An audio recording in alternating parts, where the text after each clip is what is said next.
6 बहनों का इकलौता भाई था। 2 माह के बाद उसकी शादी थी। आज उनके घर में कयामत का मंजर है।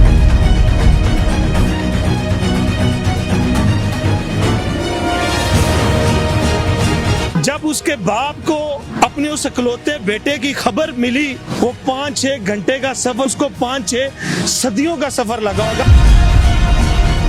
कोई तरतीब नहीं, सर्विस रोड की मट्टी है, यहाँ पे फिसलन है, छोटे छोटे गड्ढे बने हुए हैं। इस वजह से 6 बहनों का इकलौता भाई जान की बाजी हार गया।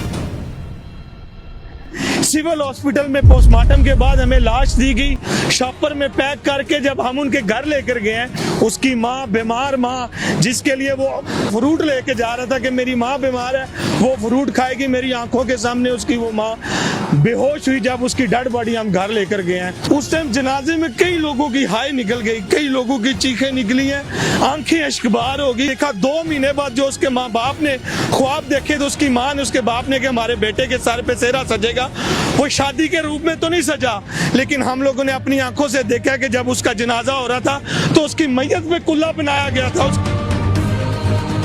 रोड नहीं है, ये मौत का कुआं हमें इंतजामिया ने दिया। जिस जगह उसका एक्सीडेंट हुआ है, कोई भी इंसान आके बताए कि ये इंसान के गुजरने की जगह है। पीछे चले जाए, जो तगड़े लोग हैं वो इन्हें सर्विस ही नहीं बनाने दे रहे। पहले तो ये हमें सर्विस रोज दे नहीं दे रहे, जब दी है तो इतना जुल्म कर रही है हमारे साथ। जिसका पावा तगड़ा है वहां पे ये कुछ कर नहीं सकते।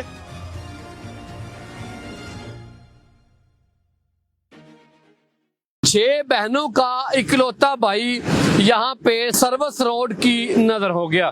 6 बहनों का इकलौता भाई मैंने इसलिए बोला है, ख़वातीन हज़रात, ये मैं इस जगह पे मौजूद हूँ। यहाँ पे तकरीबन 2 दिन पहले हुमायूं उनका नाम था, बच्चे लड़के का, 2 माह के बाद उसकी शादी थी।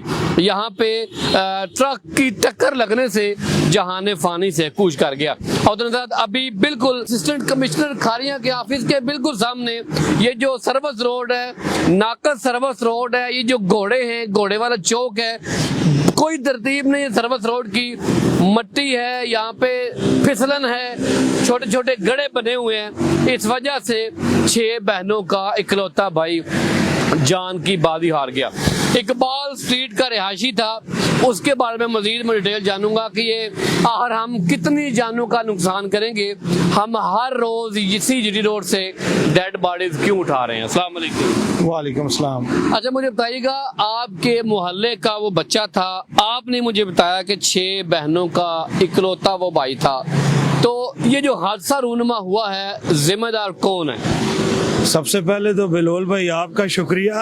गाए बगाए इस तरह के जो दुख भरे लम्हात वाक़यात हैं, आप उस पर हमें मौका देते हैं। यहाँ पर बिलोल भाई, मैं जिम्मेदार किसी को ठहराने से पहले मैं ना यहाँ पर अपने देखने वालों को, और जो बिलखसूस जो हमारी बेशर्म और बेहिस इंतज़ामिया है, मैं उनको कुछ बताना चाहता हूँ। आज के दिन पे जो हुमायूं अरशद था, जैसा कि अभी आपने बताया, मैं उन्हें बताना चाहता हूँ कि वो 6 बहनों का इकलौता भाई था।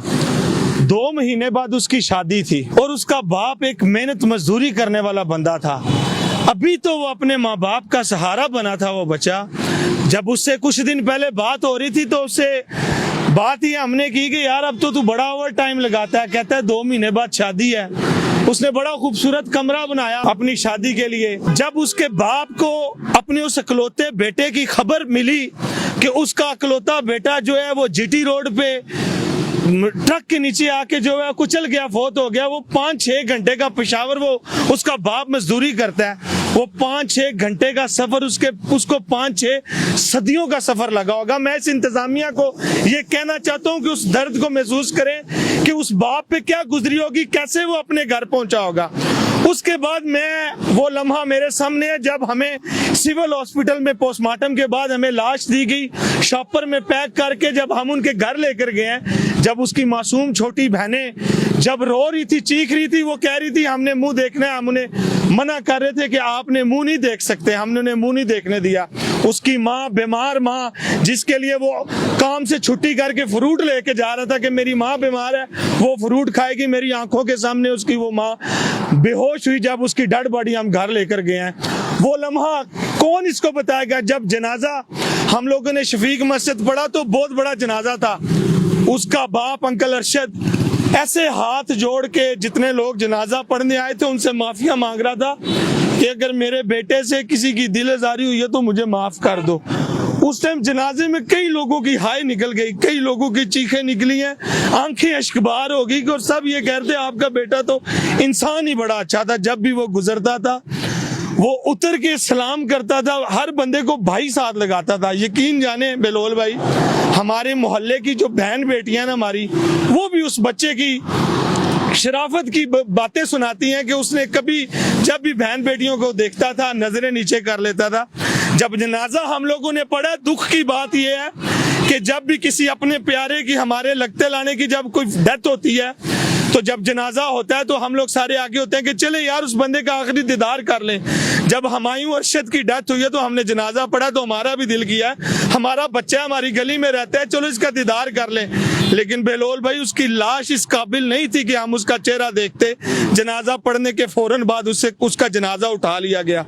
उसकी लाश इतनी बुरी तरह हालत में थी कि हमने उसका चेहरा नहीं देखा। 2 महीने बाद जो उसके माँ बाप ने ख्वाब देखे तो उसकी माँ ने, उसके बाप ने कि हमारे बेटे के सर पे सेहरा सजेगा, वो शादी के रूप में तो नहीं सजा, लेकिन हम लोगों ने अपनी आंखों से देखा कि जब उसका जनाजा हो रहा था तो उसकी मैयत पे कुल्ला बनाया गया था, उसकी मैयत पे उसको हार पहनाए गए थे। इस सूरत में उसकी डेड बॉडी उठाई है। कब तक हम लोग अपने शहर में, कभी कोई बाप अपनी जवान बेटी को कॉलेज छोड़ने जा रहा है उसकी हम लाश उठा रहे हैं, कभी एक बच्चा हमारी कुछ दिन पहले हमारे मस्जिद में हिफ्ज कर रहा था, अकलौता बेटा था, उसकी मैयत उठा रहे हैं। कभी हुमायूं अरशद 6 बहनों का अकलौता भाई है, उनका वारिस कौन पीछे से बनेगा? उसका बाप मेहनत मजदूरी करता है, बूढ़ा इंसान है। कब तक आप मैं आए मेरे साथ में आपको पूरे रोड का सर्वे कराता हूँ। ये रोड नहीं है, ये मौत का कुआं हमें इंतजामिया ने दिया। जिस जगह उसका एक्सीडेंट हुआ है कोई भी इंसान आके बताए कि ये इंसान के गुजरने की जगह है, मुझे जो सजा देंगे मैं वो झेलने को तैयार हूँ। ये जगह देखे जिधर उसका एक्सीडेंट हुआ है, वो बेचारा मजदूरी से घर जा रहा था, मिट्टी है, खड्डे हैं, वो बेचारे का टायर जैसे भी स्लिप हुआ ट्रक के नीचे आ गया, वो मौत के घाट उतर गया। कब तक ये इंतजामिया हमारे साथ, ये जो घोड़ा लगाया हुआ है, मुझे बताएं ये सर्विस रोड पे इसकी क्या जरूरत है? ये घोड़ा जो इन्होंने लगाया हुआ है ये तो जंगल में झाड़ियों के बीच में छुपा हुआ नजर ही नहीं आ रहा। पीछे चले जाए, जो तगड़े लोग हैं वो इन्हें सर्विस ही नहीं बनाने दे रहे। पहले तो ये हमें सर्विस रोड दे नहीं दे रहे, जब दी है तो इतना जुल्म कर रही है हमारे साथ। जिसका पावा तगड़ा है वहां पे ये कुछ कर नहीं सकते, माड़े मस्कीन बंदे को उठा के ये लोग बना रहे हैं। कब तक ये चलता रहेगा? ये हमें अपनी आवाज भी उठाने नहीं दे रहे। जो बंदा आवाज उठाते हैं उसके खिलाफ ये अपनी ताकत इस्तेमाल करते हैं, लेकिन नहीं, हम लोगों ने सर पर कफन बांध लिया है। बहुत हमने लाशें अपने छोटे बहन भाइयों की उठा ली हैं, अब नहीं। हुमायूं अरशद का दुख हम लोग तो 4 दिन फील करेंगे, बातें करेंगे। उसकी माँ, उसका बाप, उसकी बहनें सालों साल, सारी जिंदगी उसके दर्द को बार बार महसूस करेंगी और रोएंगी। ये बेशर्म इंतजामिया नहीं उस दर्द को फील कर सकती। ये तो हम दूसरे दिन अपनी घरों में मर्जी की नींद सो रहे हैं, खा पी रहे हैं। एक दफा उनके घर चक्कर लगाएं और पूरे रोड का सर्वे करें और कुछ थोड़ा बहुत शर्म करें। मजीद लाशें उठाने की हमें हिम्मत नहीं है। और मैंने NHA से बार बार ये अपील की थी, रिक्वेस्ट की थी कि जो रोड हैं जगह जगह से टूटे हुए हैं, किनारियां बाहर निकली हुई हैं, यहाँ पे कोई बड़ा हादसा हो सकता है, बड़ा सामना हो सकता है। लेकिन NHA वालों ने हमारी बात ना मानी और हादसा हो गया। अभी फिर हम ये कह रहे थे कि यहाँ पे घोड़े हैं, असिस्टेंट कमिश्नर खारियां जुल्फकार अली बागड़ी साहब ने ये घोड़े लगाए थे, उनको घोड़ों का शौक था, लेकिन ये मौत का मंजर पेश कर रहे हैं ये घोड़े। इन घोड़ों को यहाँ से उतारा जाए, हमने ये भी प्रोग्राम यहाँ पे किया था, लेकिन नहीं उतारा गया। यहाँ पे सर्विस रोड अच्छे तरीके से नहीं बनाया गया। यहाँ पे कोर्ट्स के बाहर, ये कैसी सर्विस रोड है कि कोर्ट्स के बाहर पार्किंग है, पार्किंग पे बंद किया हुआ है कि कोई बंदा वहां पे अंदर नहीं आ सकता, यहाँ से बाहर नहीं जा सकता। ये सर्विस रोड है, ये कोर्ट्स की पार्किंग नहीं है। हमारे जो एडवोकेट हजरात हैं उनको भी सोचना चाहिए कि उन्होंने ये खुद साख्ता, ये यहाँ पे पार्किंग क्यों बनाई हुई है?